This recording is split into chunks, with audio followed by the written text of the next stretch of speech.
My name is Carolina Triana, and I'm the Arts and Culture Coordinator at Settlement Services International. On behalf of everyone this evening, I would like to begin by acknowledging the traditional custodian of the land on which we meet, the Gadigal people of the Eora Nation, who have cared for this land since time immemorial. We pay our respects to their elders, past and present, and commit ourselves to a future with reconciliation and renewal at its heart. We are here tonight for the first 2015 event in the SSI Speaker Series, an initiative aimed at helping create greater understanding and awareness on issues impacting refugees and asylum seekers living in the community. Tonight's discussions explores how and why young people in contemporary Australia might be attracted to extreme religious ideology. The panel tonight will explore this complex and complicated issue from different perspectives, and we hope you leave the room with greater understanding about this important issue. I would like to take the opportunity to thank the speakers and facilitators who are joining us tonight. We are so grateful to have such a group of experts in their fields with us this evening. We're still waiting for Maha. She's on her way, but she will arrive very soon. Just a bit of housekeeping before we start. I also would like to let you know that this event is being recorded and streamed live on the internet, so please let us know if you're not comfortable with that. Please let our camera crew know, please. You can also follow this conversation on Twitter using the hashtag SSI Speaker Series, so we encourage you, if you're on social media, to keep that conversation going. If you need to use the bathroom, just take this way, and then you find the bathroom on your left hand. The fire exit is the same stair that you saw probably when you arrived. And if you please turn off your mobile as well, that will be very helpful. I would now like to introduce our facilitator for tonight, who's Matt Khoury. Matt is an author. What's the music? Yeah.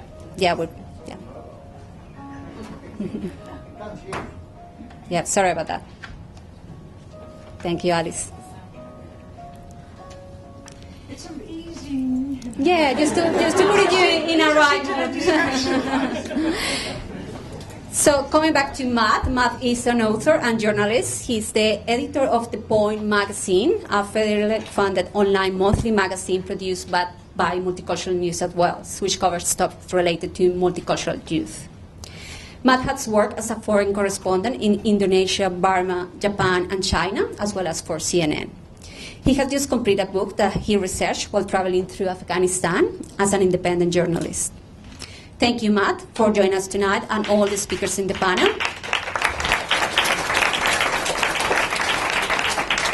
Please welcome Matt. Thank you very much. So I won't introduce Maha yet. I'll wait till she walks in the door. But Dr. Jan Ali is here, a sociologist of Islam based at the University of Western Sydney. He's the author of a book titled Islamic Revivalism Encounters the Modern World, a study of the Tabligh Jamaat. He's written numerous peer-reviewed articles in international journals and is currently researching Sharia in Australia, a sociological perspective. To his right is a lawyer who's accredited at the Supreme and High Court, and her name is Lydia Shelly, and she's also a community advocate and spokesperson for the Islamophobia Register. She's with a number of human rights organisations, and her primary focus is the erosion of legal principles with the introduction of counter-terrorism legislation and the implications this has on social cohesion and human rights. She's presented evidence of parliamentary inquiries into the proposed laws relating to criminal offences under the counter-terrorism banner. Now, I believe both Dr. Jan and Lydia are going to make a short presentation, followed by Maha Khoury when she gets here. And it is up to the audience as well to ask some questions and generate their oratory in the direction that you want it. So I encourage you all to speak up and ask questions. And thank you both for arriving tonight and giving your time. So, Dr. Jan, if I could throw it to you. Thank you, Matt, and thank you for SSI for inviting me to this interesting event or symposium. Just a caveat, I have done some research on terrorism and radicalization, but by no means an expert. I'll try my best to provide some insight into radicalization as a process. So I'll start with the definitional conundrum of radicalization. What is radicalization is difficult to define because variant definitions exist upon which there is no general scholarly consensus. Similarly, Muslim radicalization suffers from a definitional conundrum too. However, there is no denying that radicalization is a process. In other words, whatever radicalization may mean, it occurs over a period of time and is a process and not an event. Despite definitional crisis, some form of working definition is necessary in any intellectual discourse. For this reason, I propose Muslim radicalization to mean a dynamic process whereby a Muslim individual or group develops in a context of political polarization an intolerant and uncompromising attitude towards an outgroup, which is subgroup if you like, compounded by an irrational and narrow appreciation of Islam as a way of life, and adopts socio-cultural and political ideals and aspirations that seek to challenge the legitimacy of established norms, policies, and prevailing states of affairs. Muslim radicalization can either be violent or non-violent, and there are multiple pathways which leads to the process of radicalization. These pathways are multifarious, and although practically produces different outcomes with potentially polar opposite ideological purposes, the common shared bond stem from real or perceived grievances, which feed into extreme ideas and stance and preparedness for political action. In terms of how to explain radicalization, there are theoretical models or theoretical frameworks. To counter radicalization in Muslim communities, we need to first understand the actual process of radicalization and its causes. The problem here is that there is no single theory of radicalization that can provide a universal understanding of the causes of radicalization. This is because radicalism is a constantly changing, dynamic, and heterogeneous phenomenon. Scholars over the years have tried to explain radicalization from a variety of theoretical frameworks, such as conflict theory, socialization theory, social identity theory, and social categorization theory.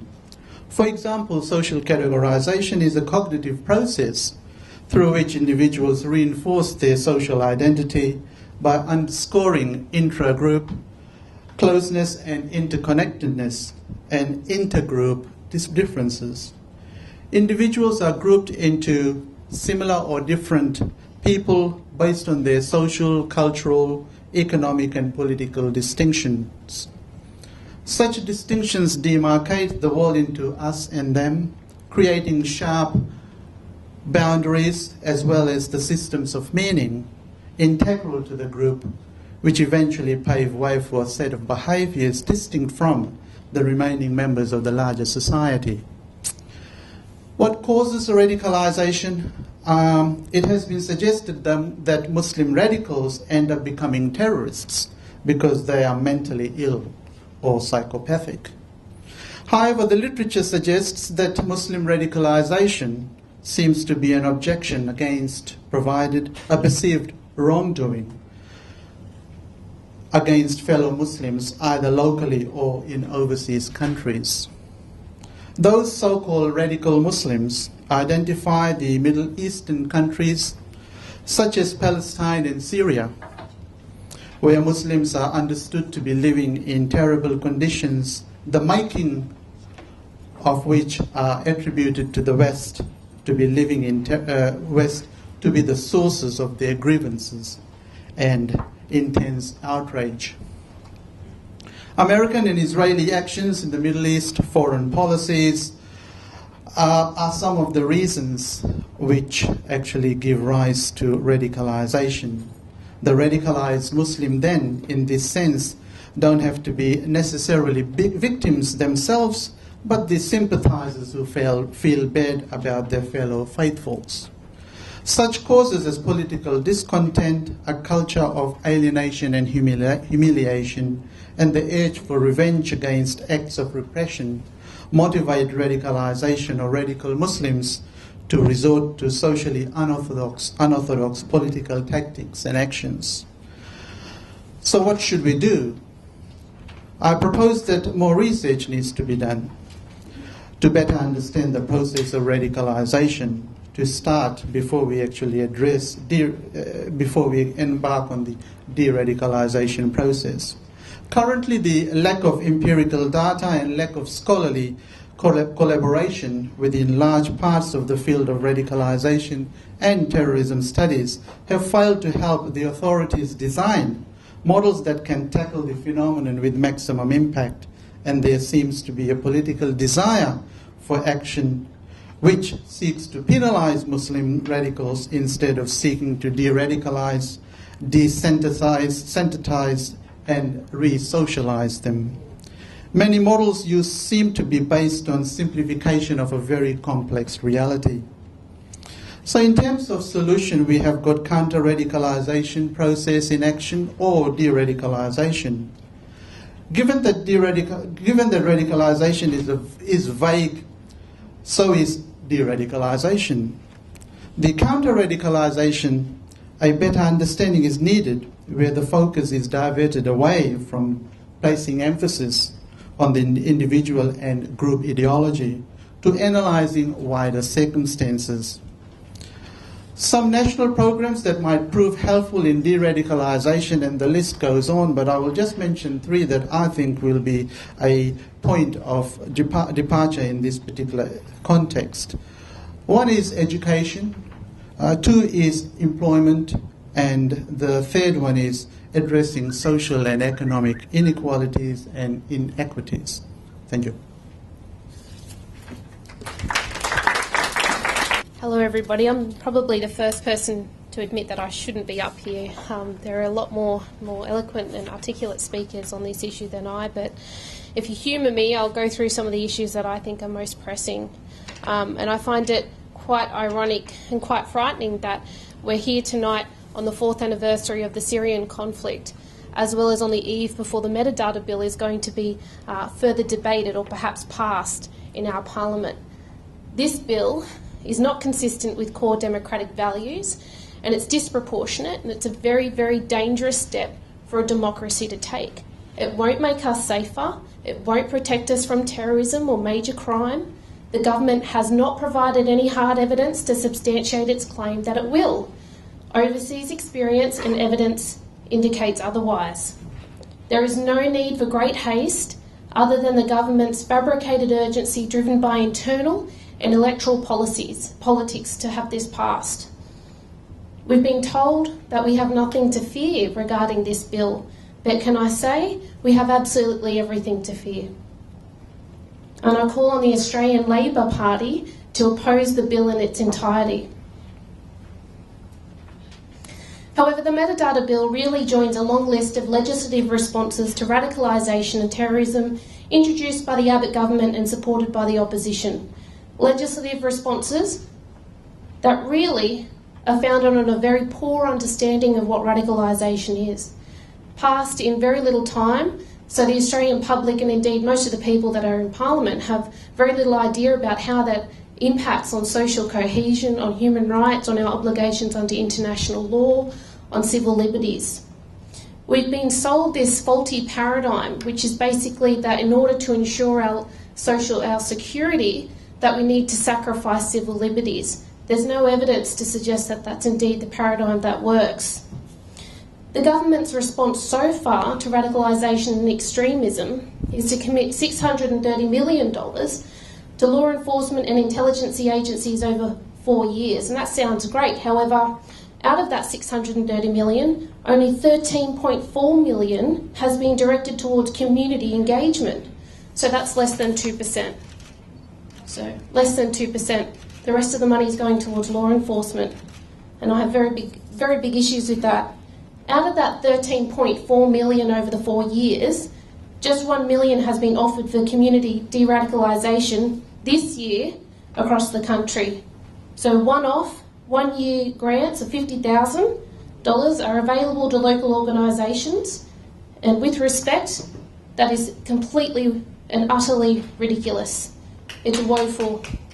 And I urge everybody to go and read The Guardian, Michael Safi did a very good article on this issue about how disgraceful basically $50,000 is. This is not a Muslim problem. Radicalisation and terrorism is not a Muslim problem. Australian Muslims are being asked to solve a global problem. Global problem. It is not purely a Muslim problem. And the politicisation of national security and radicalisation is basically resulting in some very bad decisions being made. Decisions, I'm sorry to say, will not make us safer. They won't make us safer. We have counter-terrorism experts with no research experience or connection with at-risk communities in Australia appearing in the media and advising.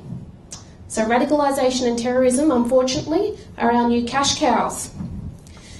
You can imagine how deeply wounding it was to have the leader of our country, just to give a framework in regards to rhetoric and how these laws are operating, but you can imagine how frustrating it was when we heard our leader say that he often heard Western leaders call Islam a religion of peace, and that he wished more Muslim leaders meant it when they said it.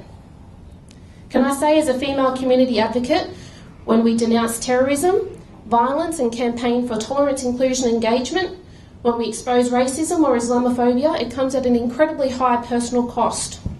We pay our pound of flesh in death threats, in online abuse, in offensive pornography being sent to our work addresses, the smear campaigns, the time away from our families, the fights with our other halves because they can see how thin we're becoming, how thinly stretched I should say, not thin, I wish, but anyway. We know the potential consequences when we stand up and we denounce all these things, but we do it anyway. So yes, can I say, Mr Prime Minister, for the record, we do mean it when we say it, and we say it knowing the real life consequences. We say it without the flags behind us, without the com cars, without the security, without the salary, and without the advisors. And we say it with conviction, with knowledge, with commitment, because Australian Muslims do see ourselves as gatekeepers towards social cohesion. We are not a problem. We are not all potential jihadists or Islamists or terrorists or whatever other label you want to say. I want to ask why we're having this conversation about radicalisation. Where were we 2 years ago? Because we were still having these conversations. Why weren't we being heard? How many times do we have to condemn before we are permitted to be equal partnerships in maintaining social cohesion in Australia's short and long-term security? Why are we having these conversations about radicalisation after the National Security Bill, the Foreign Fighters Bill, the Counter-Terrorism Amendment Bill have all been passed? It doesn't make any sense. Why are we not shedding light on the elephants in the room? Australians' foreign policy and military intervention. We've destroyed entire countries, displaced millions of innocent men, women and children. Why are we allowing our Prime Minister to slide back into Iraq under the guise of a humanitarian mission with military elements? Why are we being presented a sanitised image of war? Why are we supporting and count as our allies countries that fund terrorist organisations? What are we doing as a country to denounce a tragedy that is not unfolding? I want to repeat, it's not unfolding, but has absolutely blown up to a human catastrophe in Syria.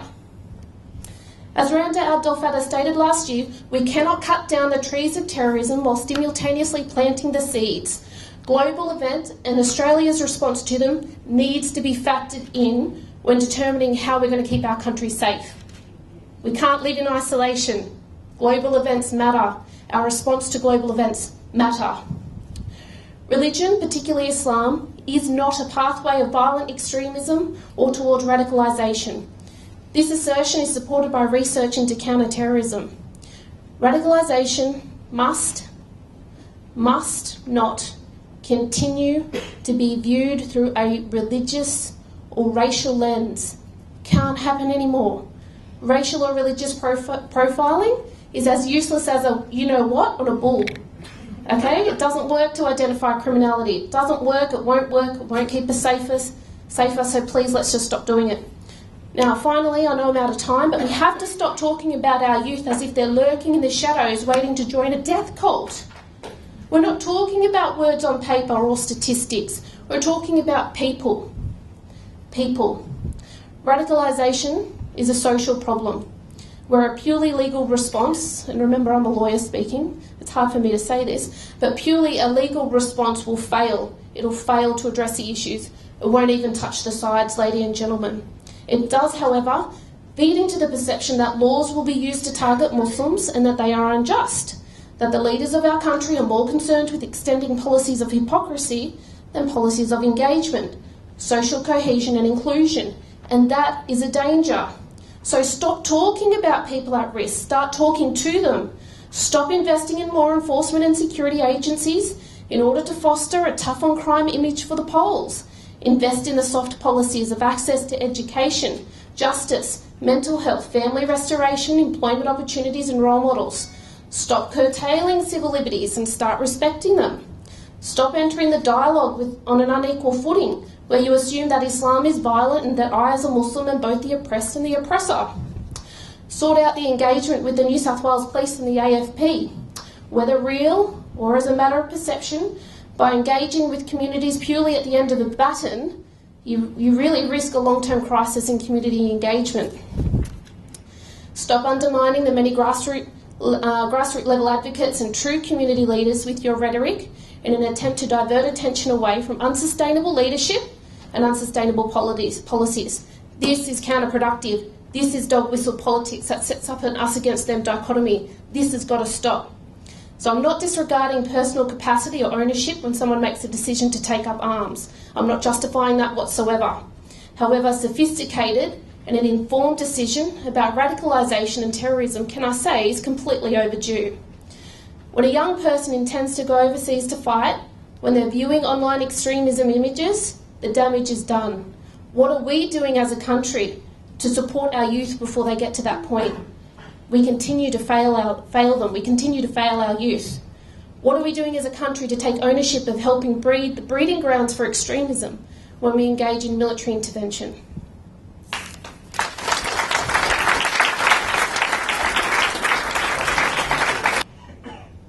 Good evening, ladies and gentlemen, friends, old, new. I have here 5 minutes to give you an overview of what it's like being a Muslim mother right now at this point of time. But before I do that, I want to cast your eyes back into the 1990s. For those of you here, maybe you were too young. But back in 1990s, we were having the same conversation.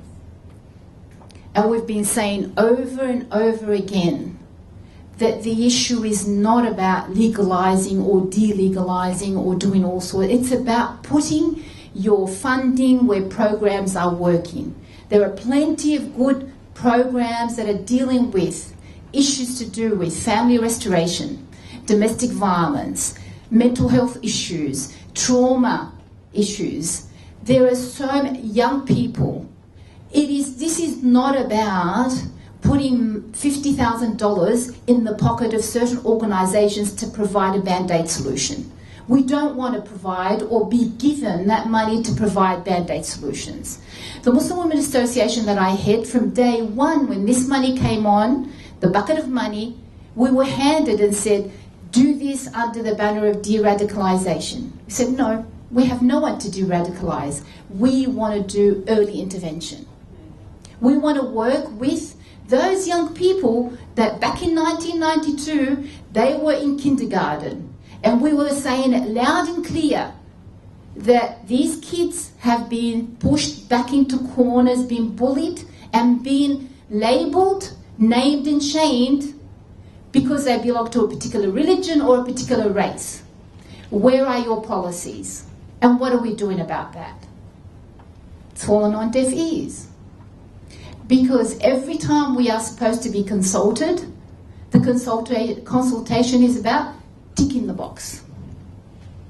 When the Prime Minister came out and said, as clearly as Lydia was alluded to, he said he had not heard Muslim leadership say how, Islam is about peace. Well, I went out to remind him, and I want to remind him now, is that not long ago, last year, we sat around the table and he invited leaders from the Muslim community. And I was one of those leaders that went, despite so many young people saying to me, calling me, say, Hajj Maha, don't go. And I said, no, our policy is about engagement. We don't want to disengage, we want to engage. We went with a sincere heart. We went with sincerity to work and engage, to find solution, because we are partners. That's what we were told. So we went around that table and we clearly identified the issues of concern, and we gave out solutions that will work. Because at the grassroots level, the mothers are the ones that have to bear the brunt of all the pain and ache that is going on out there. When a mother sees on the TV screens where, you know, young men have been pulled off airplanes because they're not allowed to go to a particular country they want to go, can you imagine what it's like? A lot of mothers have already been traumatised. Back in at the Cronulla crisis, do you remember the Cronulla? Again, we were having that same conversation. We were saying, it's the mothers that stopped a lot of young men and women from going out there and doing what is socially unacceptable. So why is it that always the women have to bear the brunt of everything? Why is it that the women are not being consulted actively and seriously? And this is what we've been saying. Around that table with the Prime Minister, we said to him clearly what the issues are, what the concerns are, and we said, we request your sincere attention by finding a clear, sincere solutions. And here are number 1, 2, 3. Once I was at a consultation with the Attorney General, and there were a few young people in that around that table. I felt so uncomfortable in the way that these young people were being treated. When you invite young people to be consulted with, you listen to those young people, because young people come with emotionally charged. And of course they're going to be, you know, speaking from emotions. If we do not give the space that is with due respect to those young people we are talking about right now, and we want to sincerely consult with them, then I don't think we should be working with them. We should all round them up. That's what a lot of young people say to me, well, you know what, let them round us all up and put us somewhere like they did with the Indigenous community. That's what it feels like. It feels like you are locking us up in a very discreet way. Young people, and some of them, can't even travel.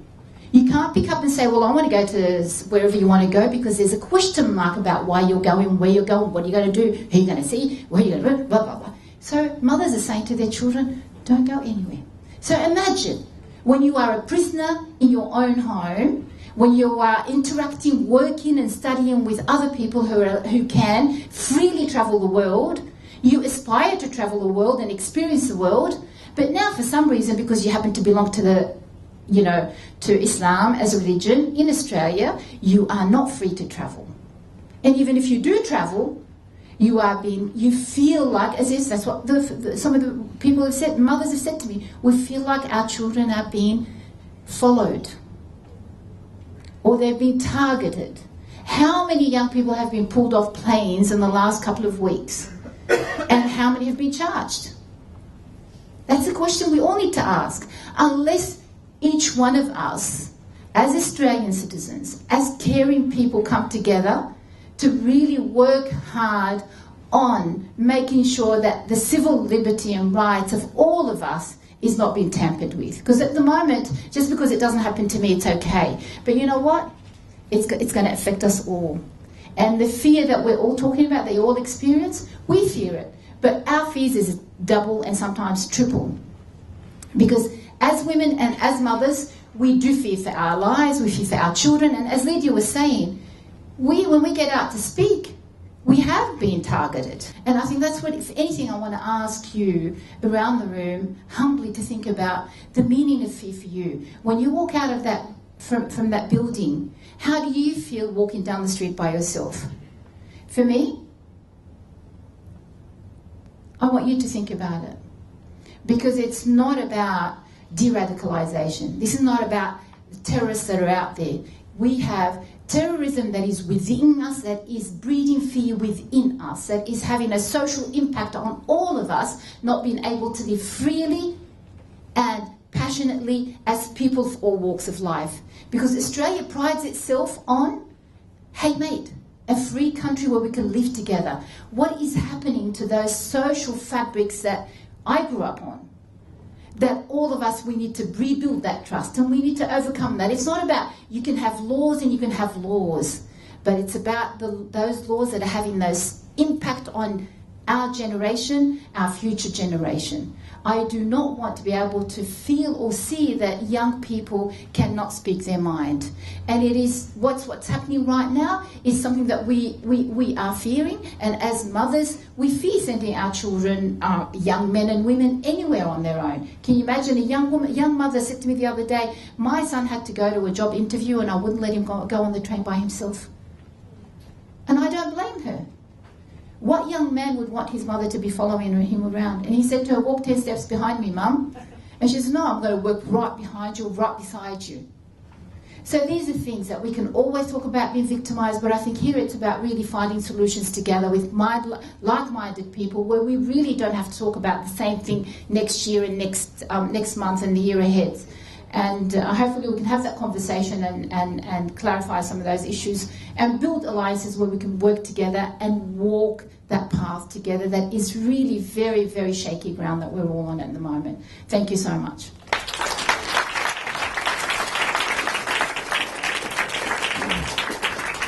Thank you. We have some passionate ladies in the audience and on the panel tonight. So I think it is time for a Q&A session. So it is up to us now to ask them questions. I should add, New South Wales Police were invited here tonight. They declined to attend, which would have been a nice balance to what people are saying here, but that was their decision. I will start the questions, but I don't want to monopolise the questions. I ask enough questions in a working day. But my first question would be to Lydia. And Lydia, you spoke against the Foreign Fighters Bill, and obviously there is an appeal of terrorist organisations to young people in Australia, and many young Australians have travelled abroad to Syria to take up arms with ISIS.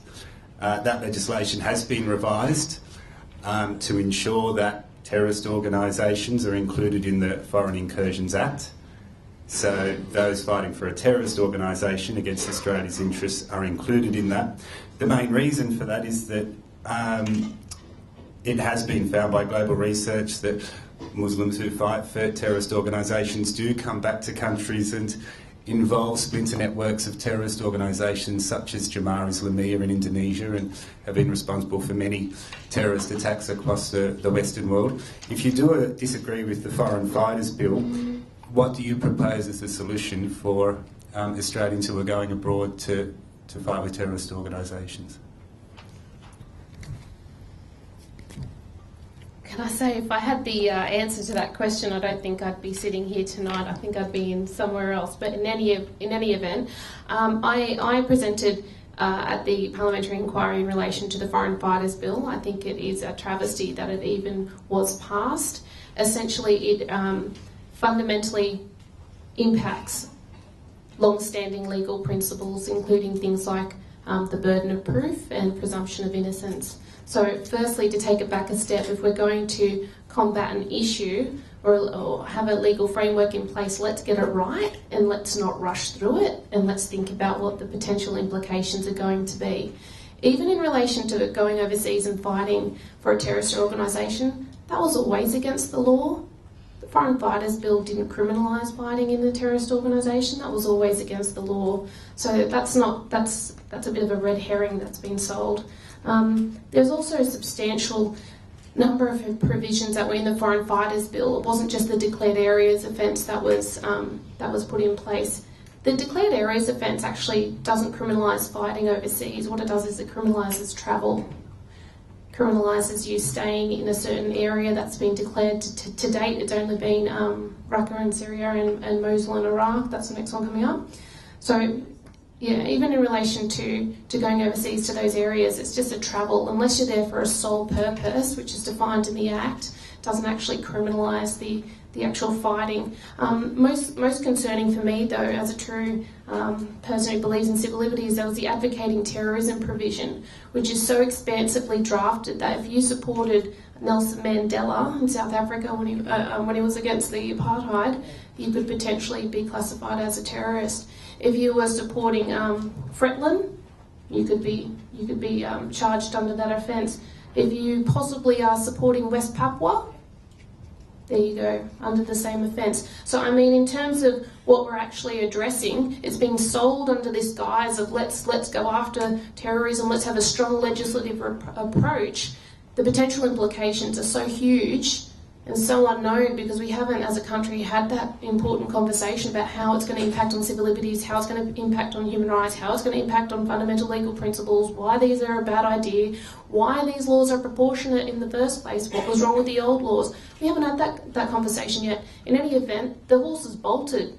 It's too late to have that conversation anyway.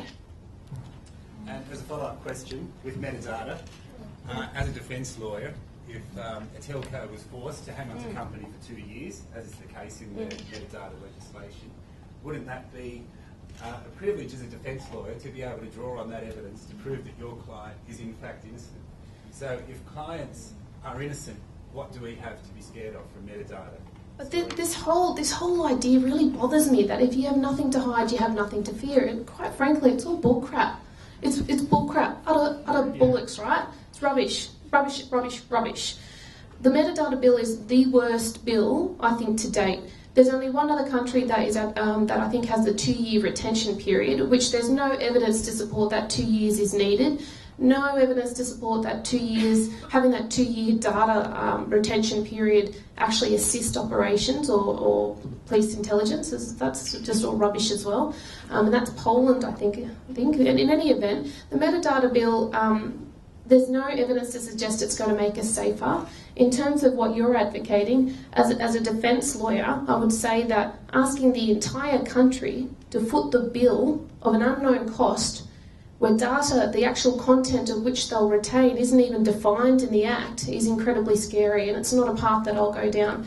Just because I'm a defence lawyer doesn't mean, contrary to public opinion, doesn't mean that I completely disregard rules of law and civil liberties and fundamental legal principles. In actual fact, as a defence lawyer, I advocate for those principles to be held in place. And if my client's innocent in comparison to what those fundamental legal principles are, well, that's all well and good. The metadata bill is such a bad idea. I don't have enough time to go into it now, but I urge everybody to go and The Guardian have done, again, some very good articles on that issue of metadata, but just go to the Australian Parliament House website and read the submissions that substantial civil liberties organisations and legal experts have actually put to the committee, telling them, hold up, this is a really bad idea. In my opinion, it shouldn't even be discussed at the committee.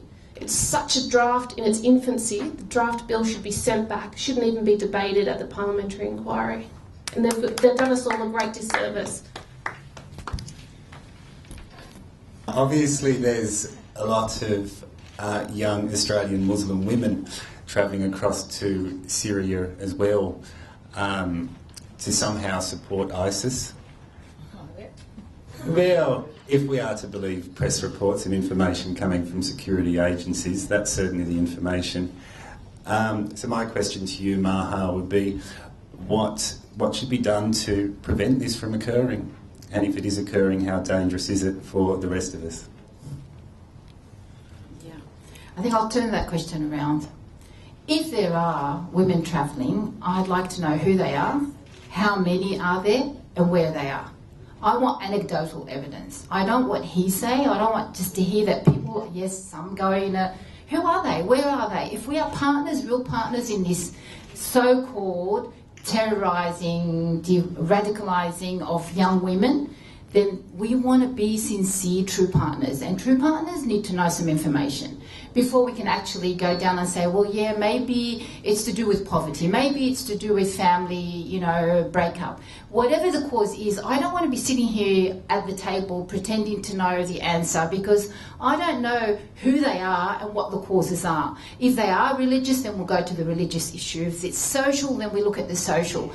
Because I really think this is so important that we ask that right question. I've been saying, instead of telling us where the numbers, give us the right information. Tell us who they are. You don't have to put it out in the paper, but come and talk to us. If you really trust us and we're partners, come and have that conversation with us privately. Tell us who they are so we can privately give you the solution to really find to the problem. So there are no copycats out there. So instead, what do? We go out there, we'll put it out in the paper, Other people see it and they think, well, that looks good, that looks hot, I'm going to, you know. So people, young people at the moment are just being, they're sick and tired of hearing what is happening without specific evidence. We, as a community, can't come up and say to the government, we can hear this and this and that. The first thing they ask, where's your evidence? So where's the evidence now? We want that, and I'd like to see that evidence. Hello everyone, my name's Rhonda. Two things, Maha, that really stuck out for me that you said. I wanted to thank you all for the presentation, it's been so good. This is something which is very emotional for me, because I've known people quite recently who've been suicidal, and I'm aware of a young woman whose brother has been arrested and is in Goulburn, and he's 20.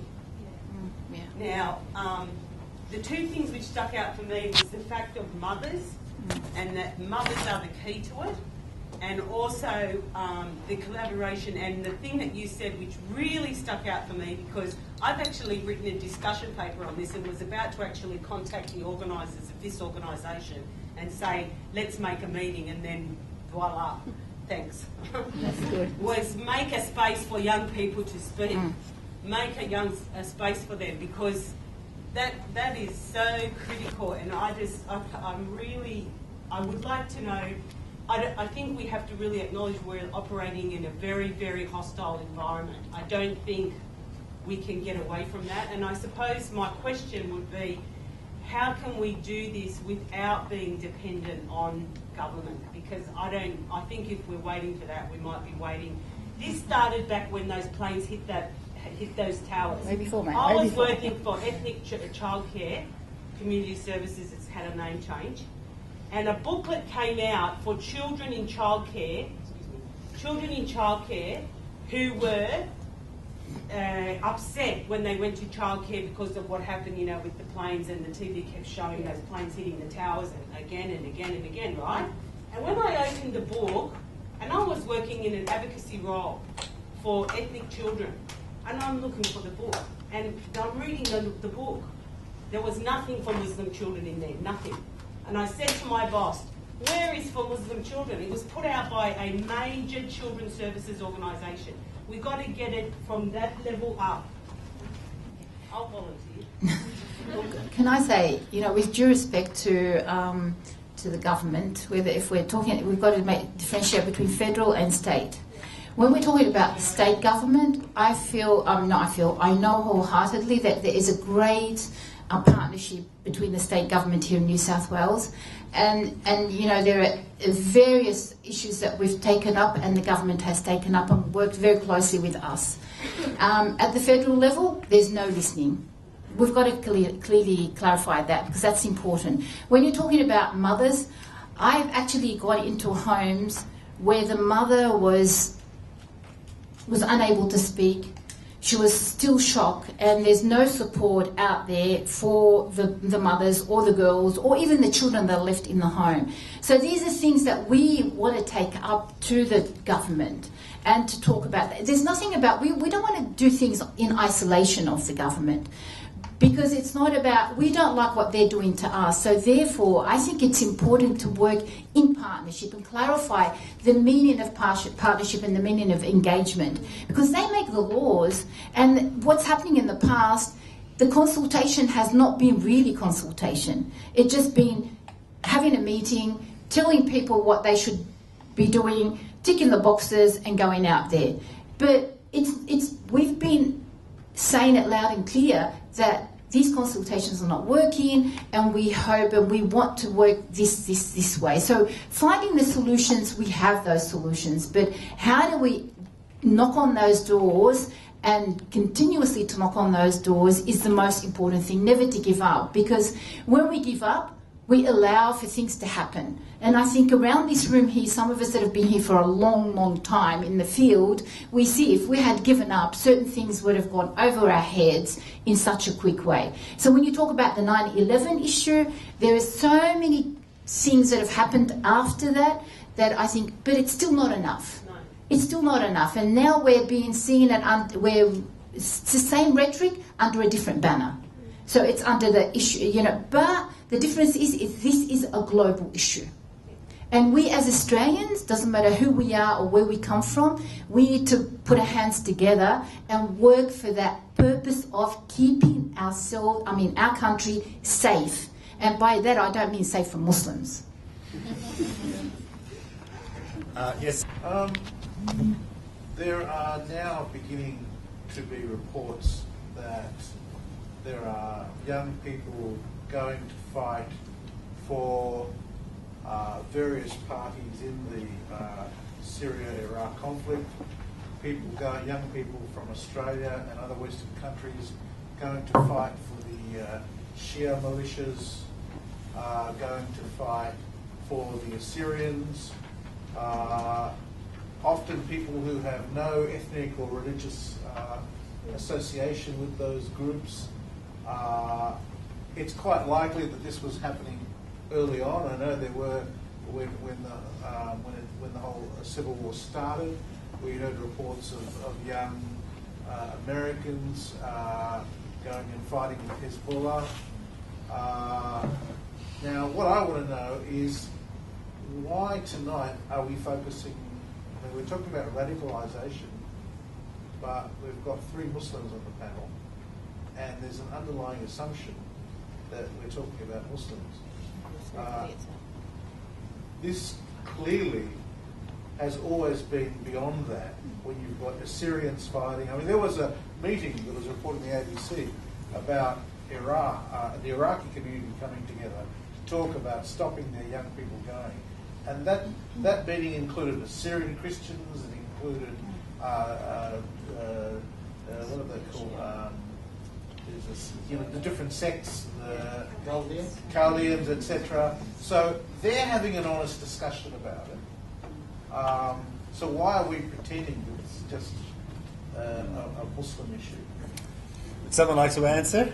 Yep, sir. My name is Lazar Stanko, and I'm a psychologist by training. I published 3 or 4 papers on militant extremist mindset. And the papers were based on studying terrorist groups from all over the world. Some 30 different groups were examined, and there was we deliberately took out any information about Islam. There were 3 major groupings of what we call factors in the surveys that we carried out. One was what I call nastiness, readiness to fight, to kill if somebody has if somebody has done something and you see that you just feel like going and killing. You don't think that there's something wrong in violent acts, nastiness. The other one is grudge, feeling that somebody has done something wrong, quest, or just general dissatisfaction with life. And the third one is excuse, using religion or using some kind of divine power to excuse your acts. So it is not a question of just Islam. It is a question of Stalin and Lenin were probably nasty people because they said we can kill because we want to fight for the workers' rights. And there's no difference between what is happening now and what happened there. What nasty people are among us, they are criminals quite often. Religion is more or less irrelevant. It is the grudge that we have to focus on, I think, if we are going to do anything to try to resolve the problems that we all facing, the societies, both the Muslim and others are facing from the terrorism. We have to teach each other that this society is not necessarily bad. We should not be angry at what is happening. We should try to make things work together. I don't know if that answers the question. There is nothing special about Islam. We have to face our kids and try to do something. Mm-hmm. Thank you. I'd like to add that I'm not advocating anything here tonight. I am just asking questions of people who are advocating certain point of views. Obviously, there is an issue with Islamic extremism in the world today. Even yesterday in Lahore, there was an attack on 14 people with the Pakistan Taliban taking responsibility and saying it had the agenda of installing Sharia in Pakistan. So maybe I could ask Dr. Jan, how do we stop radical thought? And everyone can have religious extremism, but how can we stop this religious extremism turning into violent extremism?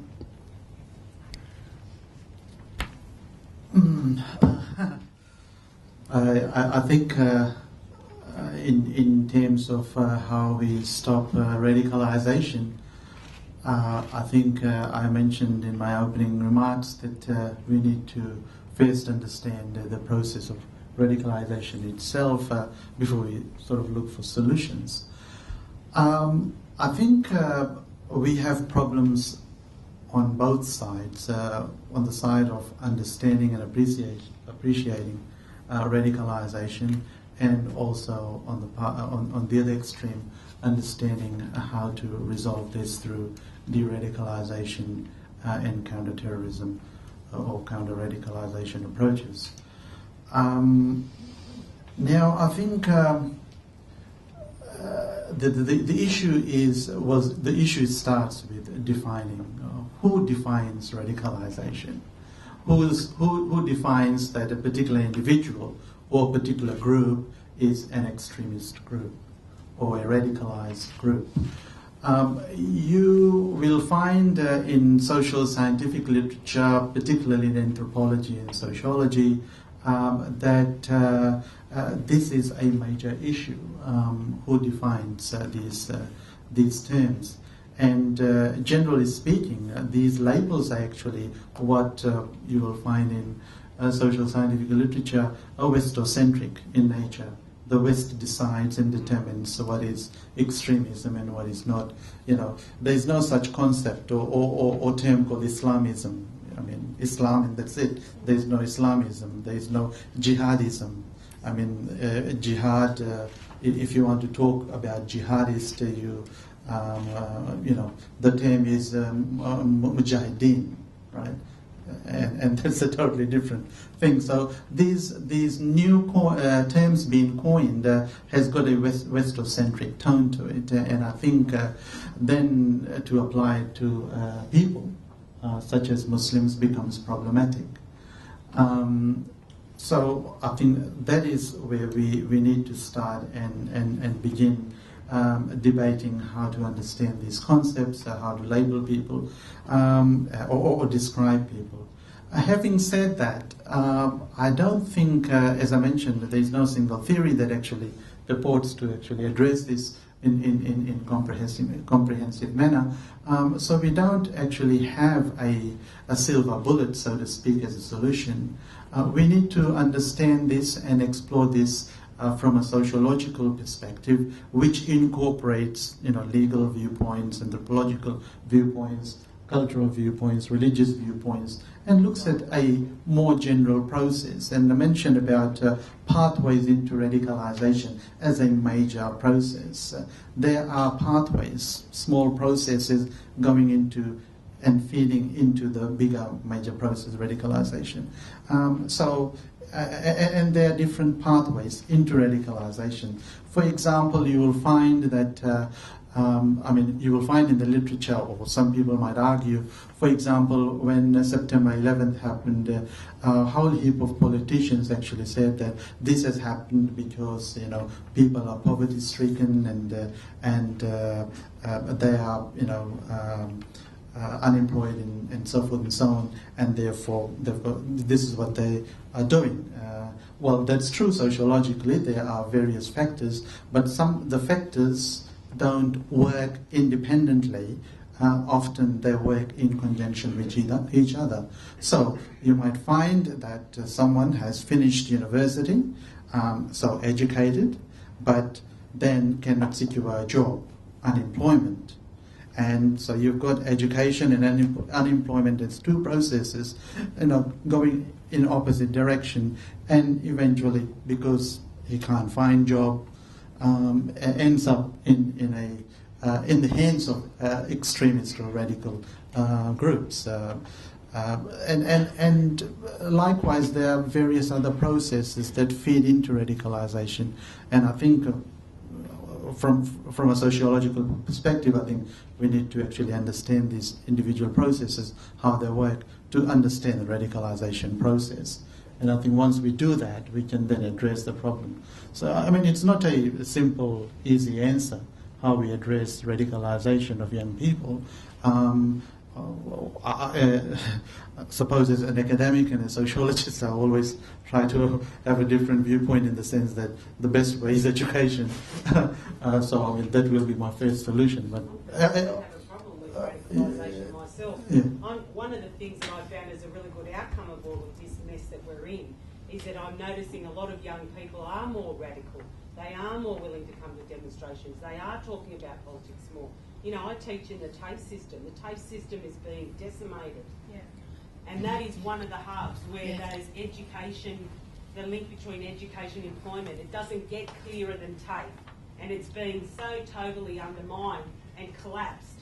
And I'm being very careful of what I'm saying here because I am a TAFE employee. However, I think in terms of that stuff, we've got to really look at it from what Maha was saying, which is creating those opportunities and those spaces, because if we don't, I think that's a real pathway. People going in the dark. I agree. Can I add just one more thing? I think that we need to be very clear about there's no justification for any violence. And that's something that our young people need to hear over and over again. They hear that, but then they see there's contradictions in the way that they see certain violence is okay and other violence is not okay. We need to be consistent. And I think this is where it's about language and it's about really being clear about, you know, of how we represent and present our young people, where, you know, violence is not on. And hi everyone, just a question from a randomly selected person. Now, you're talking, like mainly to Dr. Jan, you're talking about terrorism and radicalization. I guess the main question, you brushed over it quickly. Who defines terrorism? Who are the radicals? Who are the terrorists?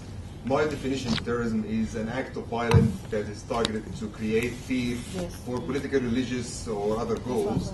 If that's the case, well then Tony Abbott is a terrorist. If that's the case, then George Bush, Tony Blair, and John Howard are all terrorists. They all went to Iraq and Syria killing people and displacing them. So who defines it? And based on what? I've got my chapter, thanks. I've got a chapter which is entitled, I wrote something, a sociological analysis of Muslim terrorism, in which I argue at length, and you can have a copy of that, in terms of what terrorism is. Now, in the literature, again, there is, if I remember it correctly, over 100 definitions of terrorism. And academics don't agree upon what definition to take. So you imagine if you have got 100 academics all doing research and trying to define terrorism, you will have 100 different definitions. So one person's terrorism is the other person's freedom fighting, right? And vice versa. So that's right. It's very subjective. It's very subjective. There is no objective. Definition as to what is terrorism or radicalization, for that matter, and it becomes very problematic. But we need definition to work around it. So we need some kind of definition to sort of work around. As long as we qualify, it's okay. But it doesn't mean that that's the definition as a universal application. Should that cause any confusion when it comes to ISIS or the Afghan Taliban or the Pakistan Taliban? Should we be confused? Should there be a grey area whether they're freedom fighters or terrorist organisations, or should we be under no misunderstanding and label them as terrorist organisations?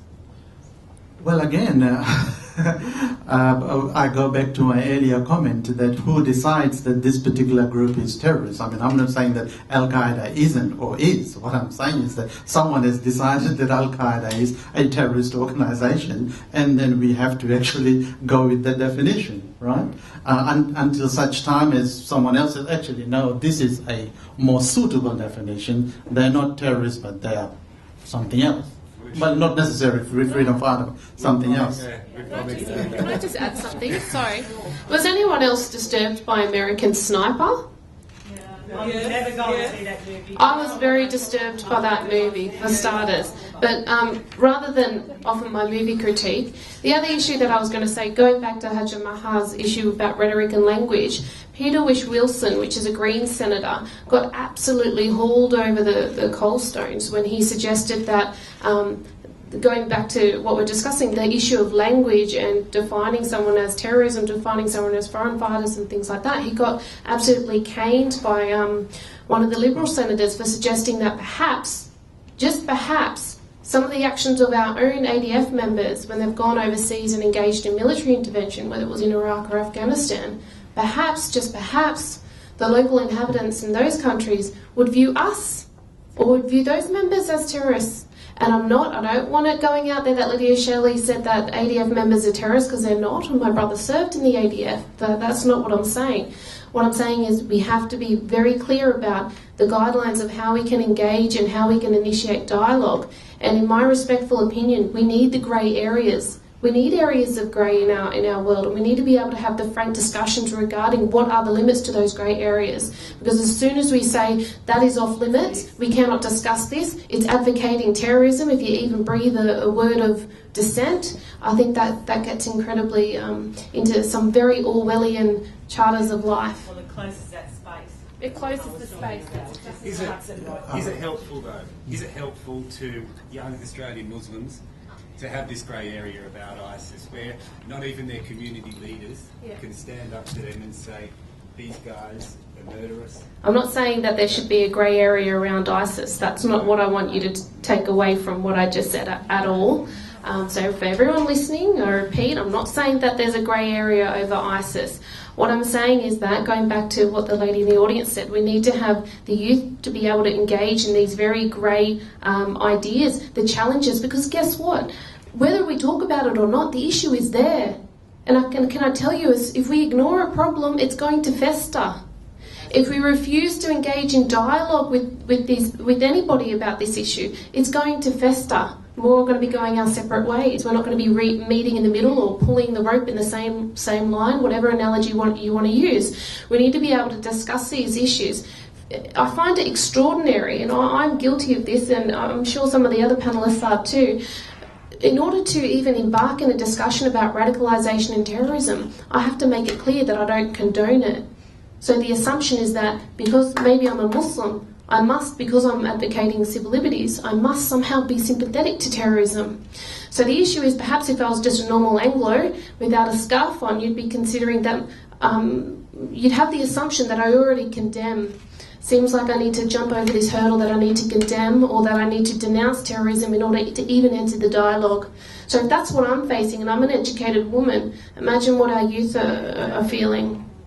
I mean, this is very similar to when we work in domestic violence 20 years ago when we were working with perpetrators. We were, made to feel, that there was this assumption that Muslim women are forcing the women back to their husbands, whereas now it's the in thing to talk about working with perpetrators, and it's it's not a brilliant idea. We've been doing that for the last thousands of years.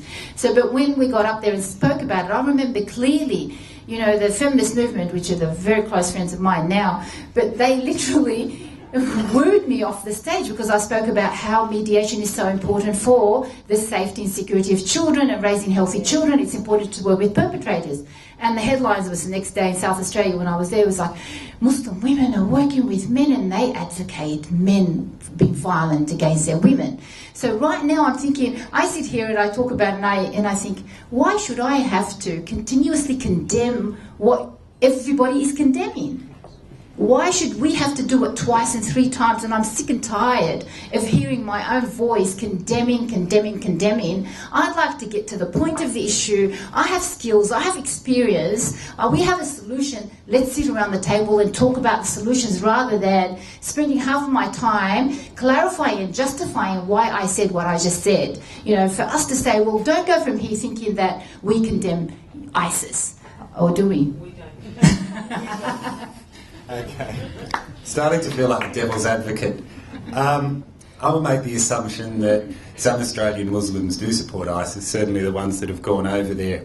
And I have heard from a number of sources that there are irresponsible sheikhs preaching an irresponsible message to young, impressionable Australian Muslims, often with mental health issues, often with unemployment and socio-economic issues.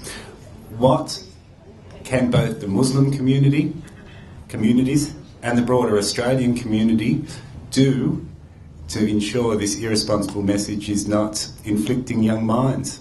Okay, can I just go? I think, first of all, whatever message we're talking about cannot penetrate a healthy mind. So we are not to have those young people fall through the cracks, whether it's through education. They need to be recognised and identified. When there are young people who have been assessed as, you know, people with mental illness and they've been referred for supportive mental health, there's not enough support out there. But I think it's important that we as a whole community provide the right services so there is that sort of a continuum around service provision for young, whether it's young people, men and women. But we're not here sitting denying the fact that there are a group of people sitting out there, I'd like to know who they are and where they are, that breed hatred. But it happens in every community. In every family there are people out there breeding. But can I say, what it is at the moment, whether we like it or not, we have no choice at the moment, because Islam and Muslims are the ones that are being blamed for every little thing that happens. And it is the draw card for everybody to pick up. Way back from the Tampa crisis, the refugee issue, the children overboard issue. If those remember that we talked about it, it was those women who throw in their children overboard. And Mr. Howard got up there and said that clearly. Was there an apology? No. So these are things we're seeing, but we can't turn a blind eye to some of those social ills that are happening out there. But without proper support and proper assessment processes and the support of all the agencies together, we can't solve the problem. It is a whole of community issue that needs to be solved together, not just the Muslim community. Anyone else for time? Surely someone has a question they need to get off their chest. Yes, thanks. Hi. Yep. So this is just from a really limited demographic that I've been able to work with. I work with homeless children in a short-term crisis. And from correctional facilities, of adult and juvenile correctional facilities, I found an influx of young adults who have mental health issues who are being reverted to the Muslim faith, who don't know much about it when I question them about the Quran and their faith, but they are being reverted. They're not being converted to the Christian faith or the Buddhist or Taoist or anything else. It is actually clear Muslim faith in the correctional facility. And I have a fear with the mental health background of these kids and what it represents to them. And so just going on your recent point about it, I was wondering sort of like what the community do, or what the Muslim community, who are these Muslim leaders coming into correctional facilities preaching, and there are also priests that go in there preaching, who they are, what their beliefs are, and why it is most impressionable with mental health, and what we could probably do as a community about it. I think there is this is happening not only in Australia but elsewhere, particularly in USA and Canada. The pervasiveness is, I suppose, questionable because not much research has been done, and I think more research needs to be done to actually address that issue. I mean, the radicalisation of in the prison system in Australia. In terms of the people who engage with these prisoners and perhaps convert, there are two main trajectories in play. One is the inmates actually convert other inmates, and the other trajectory is where imams or sheikhs might not necessarily deliberately or advertently convert, but through their preaching, that might lead to that. So again, that's not a very straightforward process. One thing might lead to another. So in terms of radicalization, the development of extremist attitude among prisoners, more research needs to be done so that we can understand the process that takes place. I remember, as an anecdote, last year I was invited to deliver a talk at Windsor Correctional Service, and this is kind of putting the, I suppose, the problem into the hands of the Muslims themselves, is that they can be actually perpetrators and perpetuators of this kind of crisis. And so you might actually find people deliberately going into the prison system and trying to influence people so that when they come out, they can join the group or whatever. So that's a response to that. But I just wanted to, probably be running out of time, I just wanted to make this point, that the issue of radicalization and terrorism, particularly in the context, is a process of politicization of religion, okay, and an attempt to desecularize religion. Because in modernity, religion is not supposed to have a place, and Islam is therefore then demonized as an entity that needs to be usurped so that we can maintain our modern values and so forth and so on. So in an attempt to demonize Islam, how we do that is by picking on Muslims, particularly who advertently or inadvertently engage in criminal activities, including terrorism. But so, what is the issue? What is the problem? I think the problem is that what is the place of religion in modernity? And what is religion doing to modernity? Are we, in other words, fearing the emergence and rise of religion, particularly a foreign religion such as Islam, in a Western Christian-based society? And this is one attempt to stop it. Now, of course, it's not going to happen. At the moment, research shows that all major world religions, Buddhism, Christianity, Judaism, and Islam, are on the rise, led by Islam in terms of revivalism. So there is this tug of war between secularism and religion. And I think terrorism, in one way, needs to be also understood in this kind of context, not exclusively, but in this kind of context, to understand what is happening, why suddenly religion is our focus of attention. And I think if we do understand this, it will help us understand other processes in operation. I've got a colleague here, Andrew. I mean, he might be able to actually shed some light on this issue, Andrew. No. There was another question after Lydia raised. Sorry, I know I'm hogging the microphone. Can I say that the imams that go into the prison system are heavily vetted. They have to be approved by the department. So the ones that are going in there are, I have no doubt, are doing a fantastic job. They are under-resourced, however.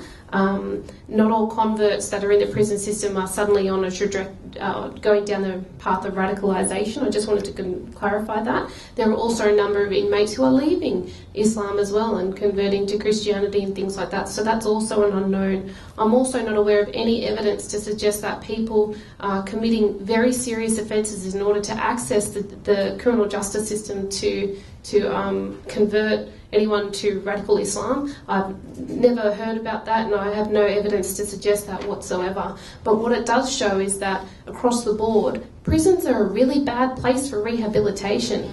prisons are a really bad place to access mental health. They're a really bad place to rehabilitate somebody based on what offence they've committed. Prisons in this country are to punish people. I don't care what department tells you otherwise. It's not a nice place to be. And when you're there, you're not rehabilitated. And when you get out, there's very little support. And while you're in there, there's very little support for you and your families that you've left behind. Thank you for all the speakers. My question is mainly about, it's a problem for youth.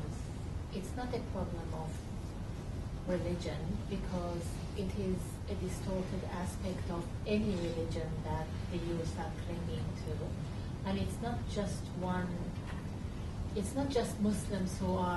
Muslim youth who are going into these extremist ideas. So it looks like it's a youth issue. And Maha, you said that you have solutions. What are those solutions in your view that can be the solution to the youth problem?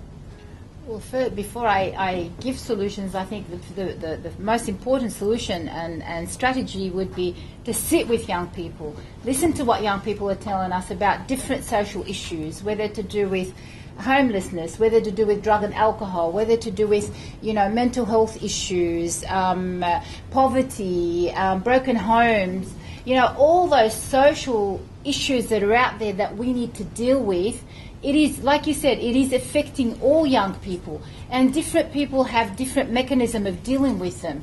So we need to really have different groups and listen to what their needs are and work with them. I mean, look, now you've got some mothers have called up and said, I fear for my son he's in year 7, and if he says a word pronounces the word terrorists, the teachers are literally jumping on him.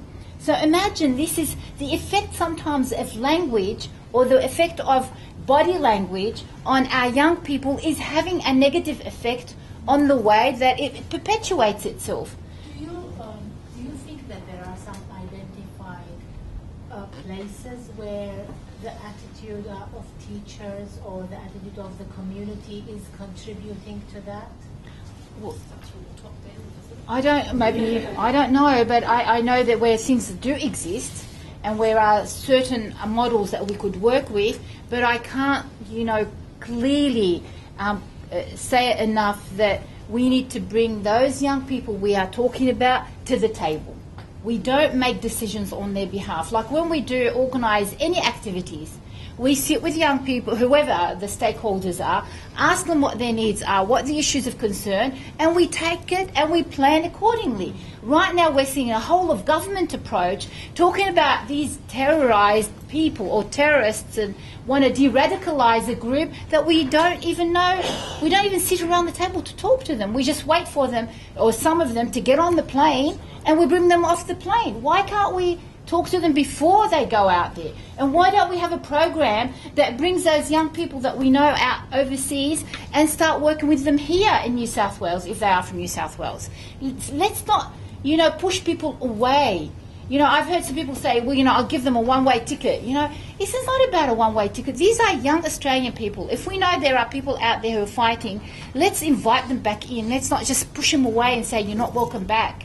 Then we can learn from their mindset and understand what drove them to be where they are, and they'll provide us strategies to deal with what we think exists out there. So they're very, very much tied together. Sorry, I'm very... Where's the 13 million? That's what I want to know. I don't want any of it. One of the key sources in contemporary period is the internet. For that kind of development of that kind of attitude. This is what I call the crisis of Islam, is that due to its lack of centrality, both globally and in Australia, that Muslims actually are seeking advice and looking for mentors, especially in the cyberspace, and we don't have any way of managing that. So we have got no mechanism in place to assess their qualification, for example, and their skills and their experiences to provide consultation. And unfortunately, that is one place which is a very dangerous place to be for young people. Yes, thank you. Can I say the money that, out of that 630 odd million, some of that money was to be given to the Australian Federal Police to help run essentially what is a DRAD program or a de-radicalisation program. In my respectful opinion, we should not be nominating a law enforcement agency that is responsible for convicting people under certain offences, responsible for DRAD.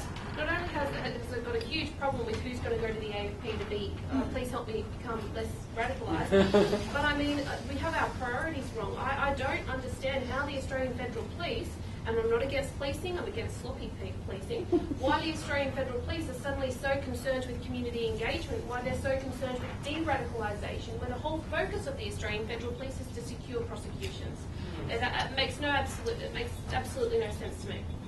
Can I just ask, who do you nominate to deal with that issue? I take your point.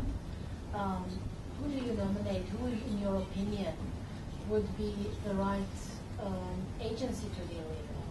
I think we need to go back to the grassroots levels, which is what Haji Maha was discussing. We need So to start, community organisations? We need to start in, well, I fundamentally think the way the government's approached de-radicalisation programs are flawed. It will not work. It won't get off the ground. It's not going to happen. We need to go back a step before that and find out exactly what models we're actually going to be using, like Dr. Ali said, to even discuss issues of de-rad programs.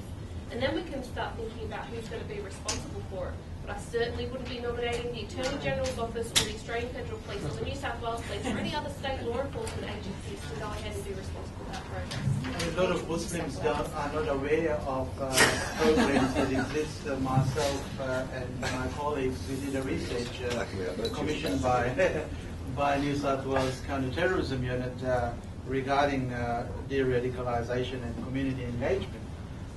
And we found that vast majority of young people that we interviewed were not aware of what we might call government services and programs available for them to access. And they even were, vast majority of them didn't even know that there was something called New South Wales Counter-Terrorism Model.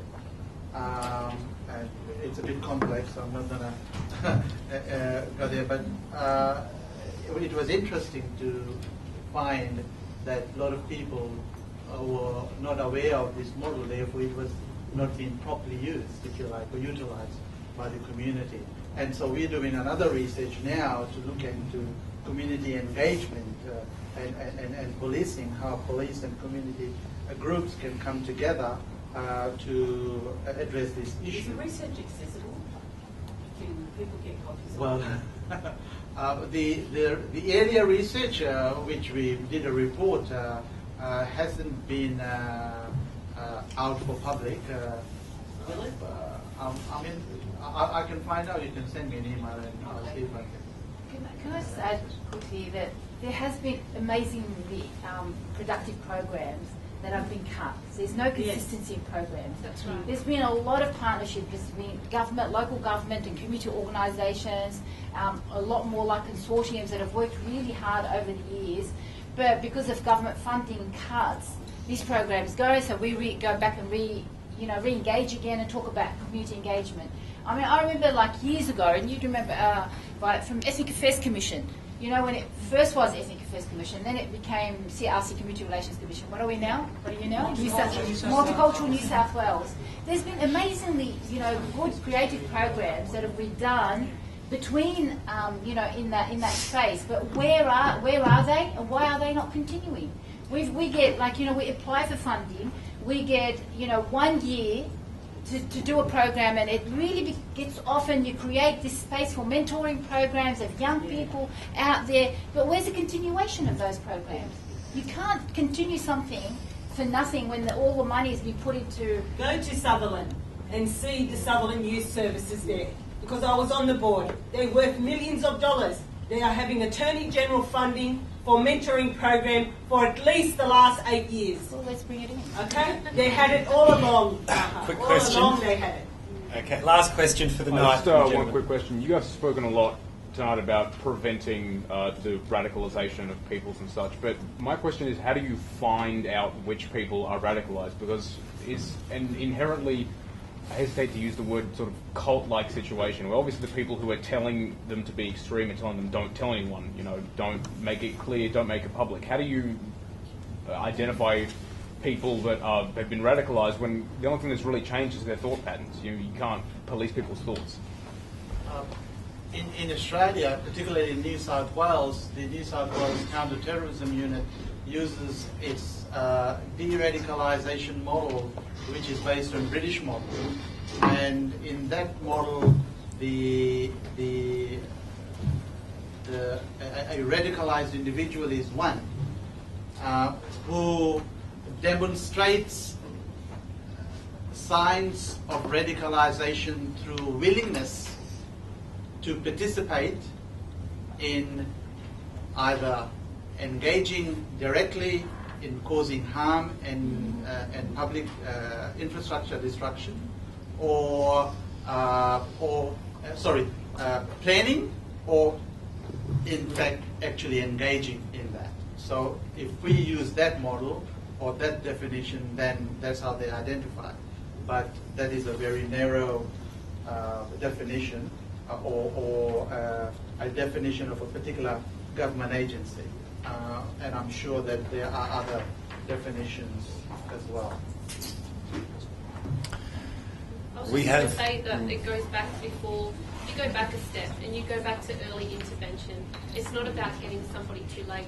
It's not about, I referenced the fact that when somebody's watching violence on whatever device they have, the damage has been done to that person. They're already along a path. We have to get early intervention. That's what I'm talking about. And I'm sure Maha has touched on that as well. It's not about going, oh, hang on a minute, he looks a bit radical, let's intervene. What are the symptoms? Wait, what are the symptoms? Yeah. Is that is too late? Can I say that? This is why I'm so concerned. Racial and religious profiling, rubbish, doesn't work.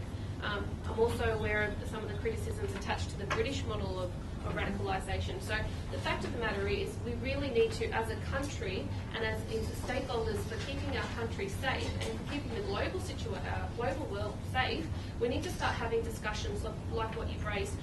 What is radicalisation? What's our role to play for short and long-term security? And we simply cannot allow these issues to become politicised in our country, because again, once they're politicised, we start making decisions regarding these policies not based on fact, not based on evidence, not based on engagement and consultation, but based on what's going to suit me as a politician and what can I get away with and what's going to distract people from our failing leadership and failing policies. Well, austerity is not going to help. Not us anyway. I just want to make a quick comment before I hand over to Carolina to thank you all for, I think, an absolutely wonderful evening and panel discussion. I wanted to make two quick points. One, those of us at the coalface, a number of us in here have been involved in this, working with the community in social justice for a very long time. And I think that the moment we have first, second and third generation young people who feel disaffected, the education system and society generally let them down, and they have a belief and allegiance to a country or something that they've never actually experienced, but somehow they feel more that they belong to that, to their own environment, then that problem belongs to all of us.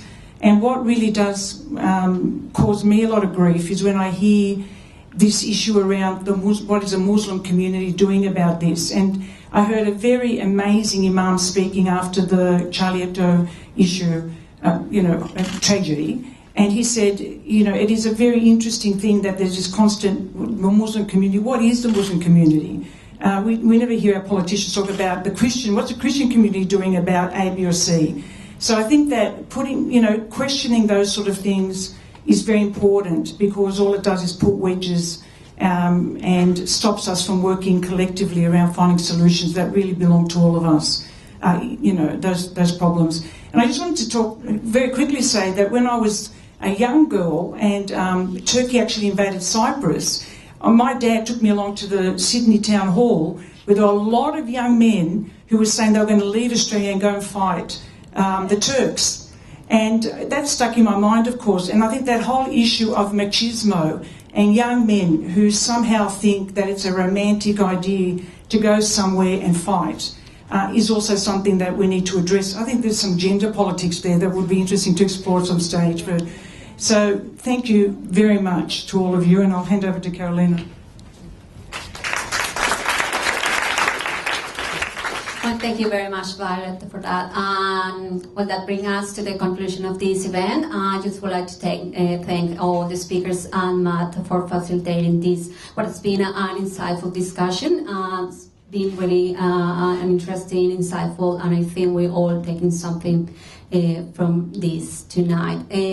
I also would like to invite you to come to our next speaker series event in May. We'll be announcing that in a few weeks' time, so please make sure that you are following us on social media, or also check our website, subscribe to our e-news. Thank you very much to the audience for joining us as well tonight, and yeah, we hope to see you back again. Thank you, all of you. Thank you very much.